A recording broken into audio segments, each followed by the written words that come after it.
There are very limited resources in Lord of the Rings Heroes of Middle-earth, and if you haven't already hit a bunch of bottlenecks, you will soon. You can't build every character you run across in this game, so you're gonna need to be extremely picky with the characters and the teams that you build, and in my opinion, these are the best early game characters and teams that you could build to get through the most content possible and get the most bang for your buck with your upgrades. So if you're ready to count down the best early game tunes to get hyper focused with your building, and you know what to do, Valley Club. Find that like button and let's go smash it. ValleyFlyin.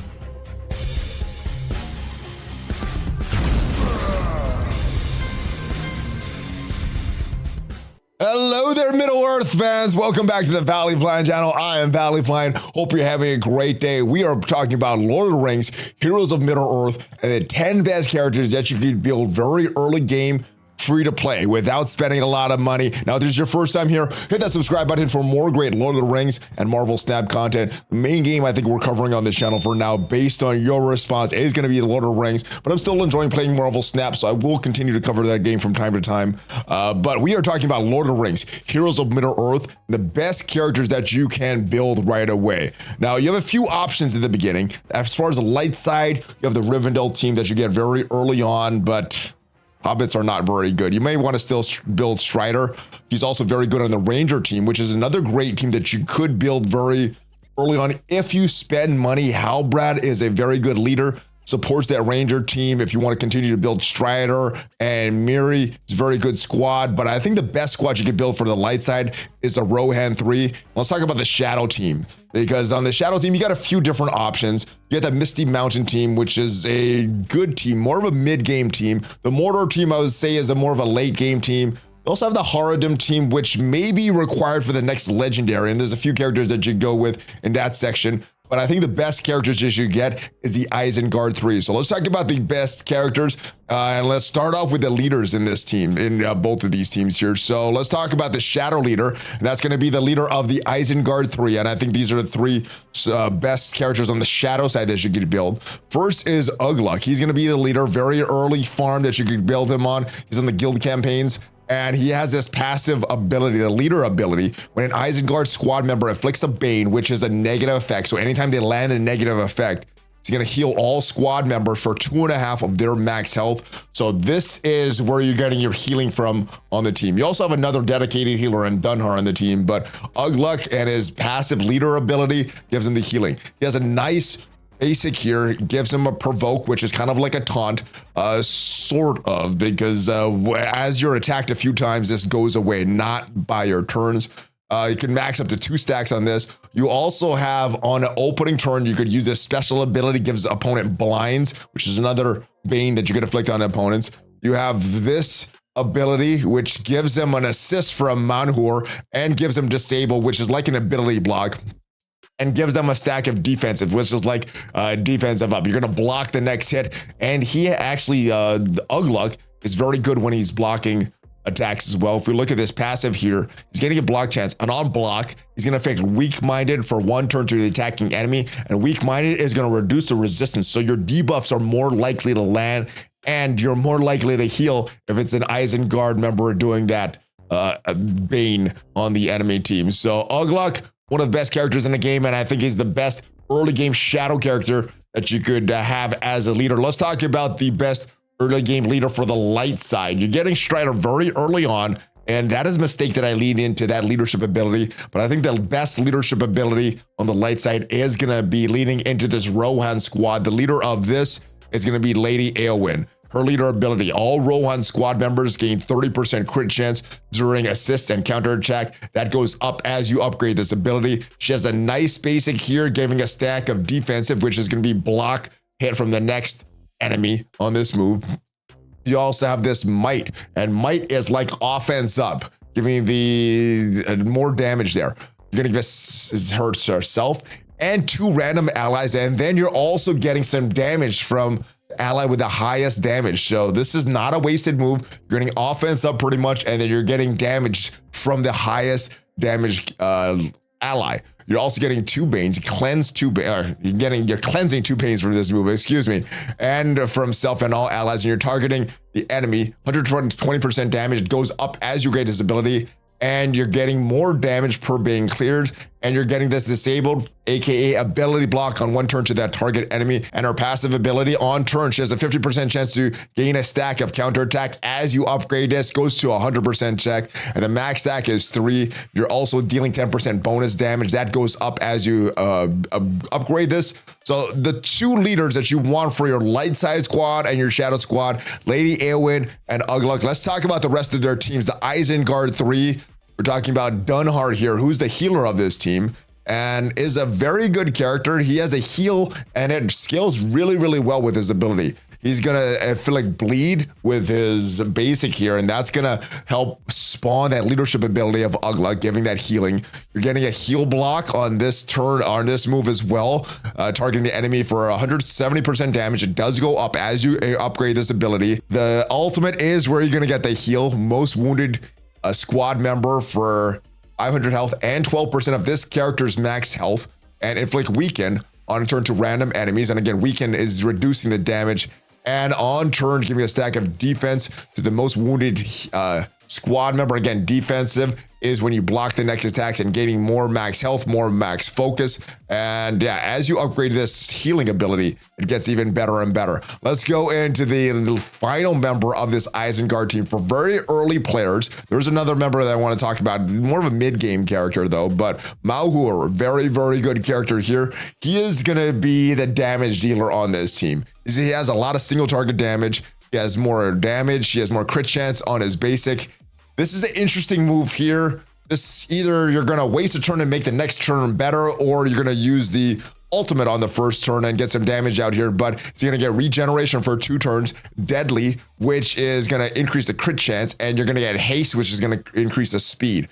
Also, a lot of this stuff goes up as you increase this. This big damage move is only a 3-turn cooldown, which is good. You're going to inflict slow, which is a bane, which is going to help that healing from Ugluk. You're going to call Ugluk to assist, and he's going to do a bunch of damage as well. And on crit, he's going to cleanse a bane. He's going to gain more damage, and Isengard squad members are all going to get more crit as well. So his passive affects the entire team. I love passives like that. That is the Rohan 3. Let's finish rounding out the Isengard 3, and then we'll finish off these 3-piece teams with the rest of some characters on each side to round them out. So Eomer is one of my favorite characters in the game. He is very, very easily farmable in the arena store, and he has some good abilities. Attack the target enemy. He's getting gain turn meter each time he does an attack. You're summoning a Rohan attacker on his special. Now, you do need to be careful on some of these campaigns that give you a character you're not going to be able to summon, because there is a 6-character limit on the field per side. So if you already have someone assisting you, or you're getting a assist from a guild member in some of these guild campaigns, you're not going to summon this Rohan character, but you're going to attack the enemy for damage and call a Rohan ally to assist. Usually that's going to be Eothane there. Eothane. You're going to cleanse Bane, a negative effect from self, and Eothane. You're going to target the enemy 3 times. You're going to hit him 3 times, 60% damage. If Eothane is a member, you're going to go 70% damage, and this does go up as you upgrade this. And he is going to heal self and anyway 4% of his character's max health. So his max health is going to matter. 50% chance to gain a stack of assistant up to a max of 2 stacks. So these characters all go very, very well with each other. Eomer summons well with Eowyn, and they both synergize well with Eothane, who is probably the best light side tank early game right now. And he has some really, really good moves. He's going to expose the target on his basic here, which is kind of like defense down. This move I'm not too big of a fan of. He's gonna get 2 stacks to provoke. You're adding an additional 1 with this, but a lot of times this is just gonna get him killed. This is just gonna make him die. I do like this 10% turn meter to all squad members. I don't always like to provoke because the AI is pretty smart and they're gonna single target a character. Even after this provoke goes off, the AI is still going to target that character. So this is a kind of a double-edged sword, but it is helpful sometimes in arena to get that turn meter. Big AoE attack and getting counter attack to self and all or 3 random allies. It goes to all allies as you upgrade this. And his passive just gives him more max health to help him with that survivability, especially if that's just provoked. So we have 3 light squad, we have 3 shadow squad. Let's go to who I think is the most important after these 3 members of your base team, and that is this guy, Ironhide. He's very, very easily farmable. He is a 4-star unlock, so you would need to get 180 shards to farm him, but you got access to those guild nodes very, very early on. And if you start farming him very early on, you will get this unlock. He's a great character in Arena. Doesn't really synergize with a lot of these other characters, but he is so good that he doesn't need to. He's attacking the target enemy, 130% damage. If he is below 50% health, you're going to do even more damage. So be careful how you are attacking an enemy Ironhide, because you don't want him to drop below 50% health and give even more damage on his basic. He has a big AU attack on his special. Usually you're doing this on turn 1. Also dispelling 1 enemy boon, which is a positive effect from the enemies. So you're dispelling that, getting rid of that. You're also getting another AU attack on his ultimate here. More damage, and more damage for each Mordor ally who don't really have access to until later on. So not a great early game team, the Mordor allies, but this is a great character early on. His passive gives him more armor, more max health, and he also has this extra passive ability where he's going to take less damage from staff and dagger weapons and more damage from 2-hand sword and 2-handed heavy weapons. So more damage from some characters, less damage from other characters. This is a great character though. This is totally worth all the investments you do, at least at the early game. Maybe when the mid game and late game comes, it's not going to be that great, but in the early game, very, very good. Let's talk about this character, Strider. Now, we talked about the Rivendell squad not being very good. Strider on his own is a very, very good character. He does have this leadership ability, but since this synergizes with these Road to Rivendell squad members, the rest of the hobbits, who aren't very good in the game right now, I would not even worry about this leadership ability. This is a strong, strong basic, though. Attacking the enemy for 130% damage goes up as you upgrade this. If a target has Bane or a negative effect, you're going to deal more damage. He also has this burning, which is kind of like damage over time.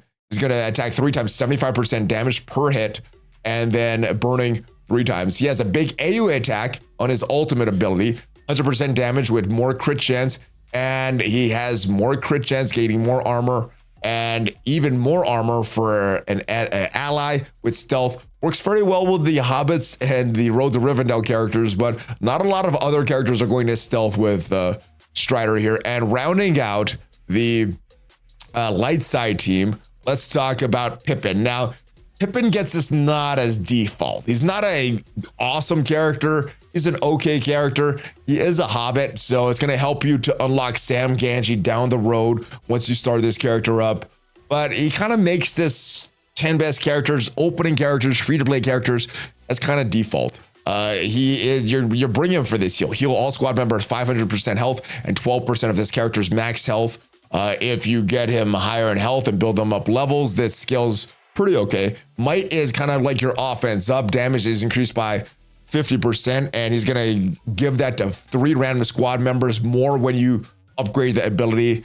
Mary's probably not going to be an ally till mid-game, so decent character. You're mainly bringing him in for this heal, though, and some of the campaign missions. And last but not least, let's talk about how you can finish up the Shadow Squad. And like I said, this Morza character is an Isengard character, and that's the main reason we're bringing him here.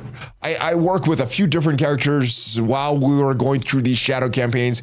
Edric's not super good, Grimpa not very good, and Great Goblin, I didn't really have a lot of Goblin characters that didn't really bring him up too much, but Yeftu, he is one of those Haradrim characters who you may need for a next legendary, but I think the best Shadow character after the Isengard 3 and after Ironhide is going to be Morza. And the reason I like him is that Isengard synergy. So even though standalone he's not that great on his own, he does inflict weak-minded, which is going to reduce the resistance on his basic. So another Bane that's going to give more healing to the Isengard members. He's going to dispel from the enemies and inflict disruption for 1 turn.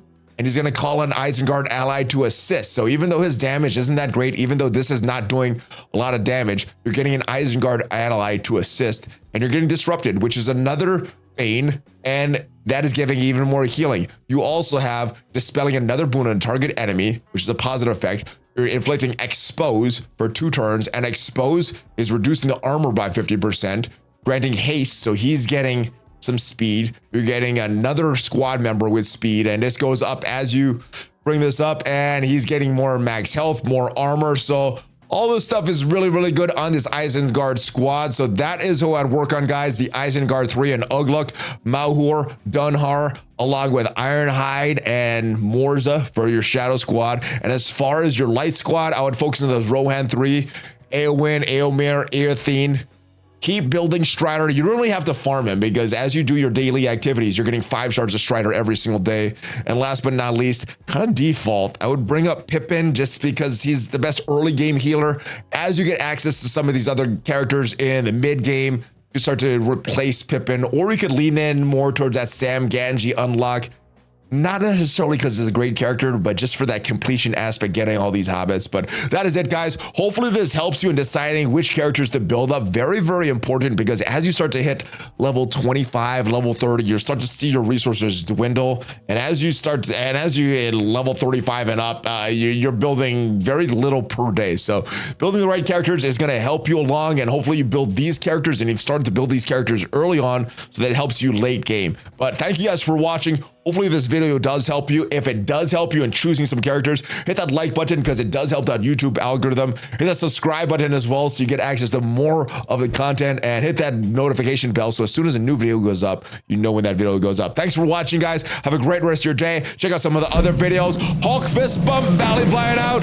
I'll see you guys next time.